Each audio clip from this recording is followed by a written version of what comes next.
تہجد کا وقت کب سے کب تک ہے؟ کیا تہجد فجر کی سنت سے پہلے کبھی بھی پڑھ سکتے ہیں یا اس کا کوئی بھی وقت فکس ہے؟ ارباس انصاری انڈیا سے.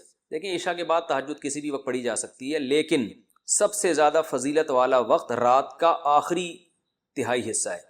یعنی عشاء کے بعد اور صبح صادق کے ٹائم کو 3 حصوں میں ڈیوائڈ کر دیں برابر برابر، تو جو آخری تہائی ہوگا وہ سب سے بہتر وقت ہے تہجد کا. تو وہ نہیں ہو سکتا تو کبھی بھی سونے کے بعد اٹھ کے تہجد پڑھ سکتے ہیں، آدھی رات کو بھی. بہتر ہے کہ نیند لیں، سونے کے بعد اٹھنا یہ تہجد کا افضل وقت ہے. اور اس کی بھی توفیق نہیں ملتی تو سونے سے پہلے بھی پڑھی جا سکتی ہے، لیکن سب سے افضل ہے آخری حصہ. پھر چلو آخری میں نہیں پڑھتے لیکن تھوڑی نیند لینے کے بعد اٹھ کے پڑھ لیتے ہیں، یہ بھی غنیمت ہے. یہ بھی نہیں ہوتا چلو عشاء کے بعد پڑھ لو. تہجد کا صحیح وقت کیا ہے؟ تہجد کے اوقات کے بارے میں تفصیل سے بتا دیں. یہاں 4 بجے فجر کی اذان ہوتی ہے، کیا ہم 3:30 بجے اٹھ کر تہجد پڑھ سکتے ہیں؟ کیا اس سے ہمیں تہجد کی فضیلت حاصل ہو جائے گی؟ سہرش کشمیر سے پوچھتی ہیں. تہجد کا جو وقت ہے نا وہ رات کا آخری حصہ بہتر وقت ہے. اور رات کا آخری حصہ کیا ہوتا ہے؟ آپ جو چارٹ ہوتا ہے یا جو نقشے ہوتے ہیں جس میں سحری کا وقت لکھا ہوتا ہے وہ ہر علاقے میں مختلف ہے، تو آپ وہ دیکھیں یا نیٹ پہ سرچ کر لیں. نیٹ پہ ایسی اپلیکیشن آتی ہیں جو ڈاؤن لوڈ کر لی جائیں تو آپ کو پتہ چل جائے گا کہ صبح صادق کب شروع ہو رہی ہے. تو صبح صادق کا جو وقت ہے اس سے پہلے کا وقت فجر کا تہجد کا وقت ہے، جو سحری کا آخری وقت ہوتا ہے جس میں ہم سحری کھا کے ختم کرتے ہیں. تو اذانوں کا اعتبار نہیں ہے کیونکہ اذانیں تو اکثر صبح صادق کے کافی دیر کے بعد جا کے ہوتی ہیں، تو اذان سے پہلے نہیں. آپ نے وہ نقشہ میں ٹائم دیکھ کے رکھنا ہے کہ صبح صادق کا وقت آپ کے علاقے میں کتنے بجے شروع ہو رہا ہے. اگر 4 بجے شروع ہو رہا ہے تو 4 بجے سے پہلے جو نماز پڑھی جائے گی نفل نماز وہ تہجد کی نماز ہوگی، اور 4 بجے کے بعد جو پڑھیں گے وہ تہجد نہیں ہوگی، بلکہ اس میں تو نماز پڑھنا مکروہ ہے سوائے فجر کی 2 سنتوں کے.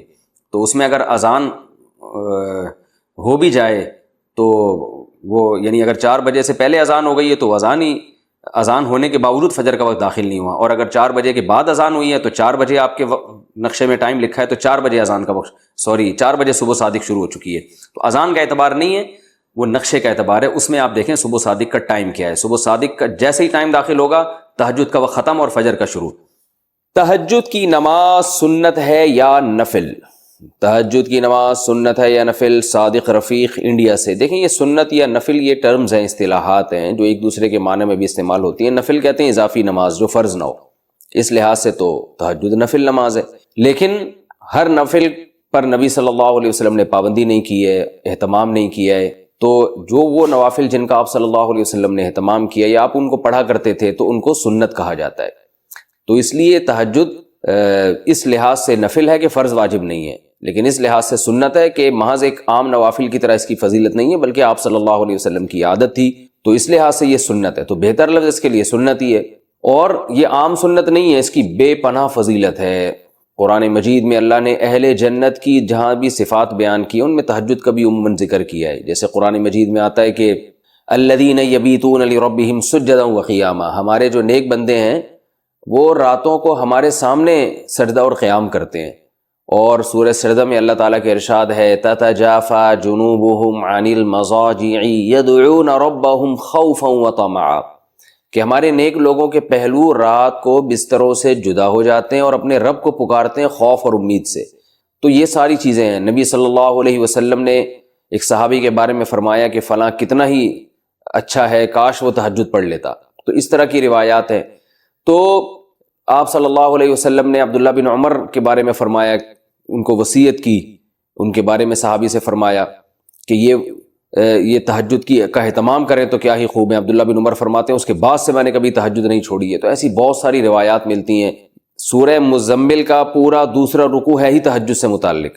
ان ربک یعلم انک تقوم ادنی من ثلثی اللیل ونصفہ وثلثہ وطائفۃ من الذین معک واللہ یقدر اللیل والنہار، کہ آپ پوری رات تہجد نہیں پڑھ سکتے، آپ کو دن میں یعنی آپ کے جو ساتھی ہیں ان کو مزاربت بھی کرنی ہے، دنیا کے معاملات بھی نمٹانے ہیں، دن میں بعض دفعہ جہاد بھی کرنا ہے، تو آپ رات کا کچھ حصہ اٹھ جائیے، آپ بھی اور آپ کے ساتھی بھی. تو بہت ہی اہتمام ہے. اور فقرؤوا ما تیسر منہ، اور اس میں جتنی تلاوت ممکن ہو آپ اللہ کے سامنے کھڑے ہوں اور قرآن کی تلاوت کیجیے.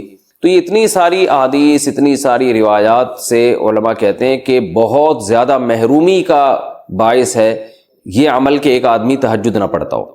اور آپ صلی اللہ علیہ وسلم نے فرمایا کہ رات کے آخری حصے میں اللہ تعالیٰ آسمان دنیا کی طرف آتے ہیں اور یہ ندا لگاتے ہیں حل من مسترزق ارزق له حل من مستغفر اغفر له، کوئی ہے مجھ سے روزی مانگنے والا میں اس کو روزی دوں، کوئی ہے مجھ سے گناہوں کی معافی مانگنے والا میں اس کو معاف کروں۔ تو اس لیے رات کو جلدی سونا چاہیے، اور تہجد میں رات کے آخری حصے میں جو تہجد کا ٹائم ہے، جو سب سے اچھا ٹائم ہے، ویسے تو کسی بھی وقت رات کو پڑھی جا سکتی ہے، لیکن سب سے افضل ٹائم ہے کہ آپ سوئیں اور سونے کے بعد رات کے آخری حصے میں اٹھیں اور اس وقت راز و نیاز کریں، اللہ کے سامنے دعائیں مانگیں۔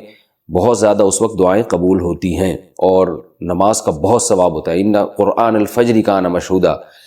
وطر کے بعد کیا تہجد کی نماز پڑھ سکتے ہیں؟ سنا ہے کہ وطر پڑھنے کے بعد کوئی بھی نفل پڑھنا مکروہ ہے، کیا تہجد کی نماز بھی نہیں پڑھ سکتے؟ بنت طالب کراچی سے، رسول اللہ صلی اللہ علیہ وسلم کا ارشاد ہے اجعلوا آخر صلاتکم وطرا، وطر کو سب سے آخری نماز بناؤ۔ اس بیس پر بہت سے علماء کی رائے ہے کہ وطر سب سے آخر میں پڑھنا چاہیے اور وطر کے بعد کوئی نفل نہیں ہے، اور ہمارے شیخ حضرت مفتی رشید احمد صاحب رحمہ اللہ کا موقف بھی یہی ہے، اور احسن الفتاوی میں اس پر بڑا زبردست مدلل رسالہ بھی ہے۔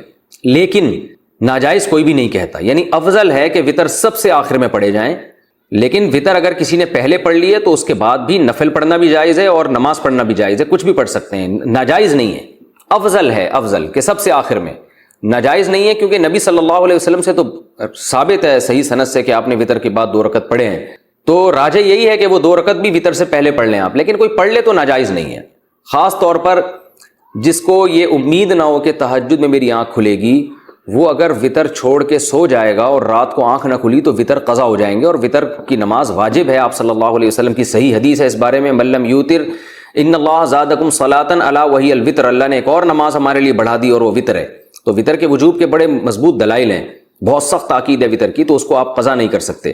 تو اگر رات کو آنکھ کھلنے کا خوف نہ ہو کہ پتہ نہیں آنکھ کھلے گی نہیں کھلے گی، تو پھر آپ کو چاہیے کہ عشاء کی نماز کے ساتھ ہی وطر پڑھ لیں، پھر اگر آنکھ کھلتی ہے تو تہجد بھی پڑھیں، تہجد کو ضائع نہ کریں۔ تو بہتر یہی ہے کہ وطر سب سے آخر میں ہو، لیکن پہلے پڑھ لیے تو بھی بلا کراہت، بغیر کسی کراہت کے نماز پڑھنا جائز، اس میں کوئی مکروہ نہیں ہے۔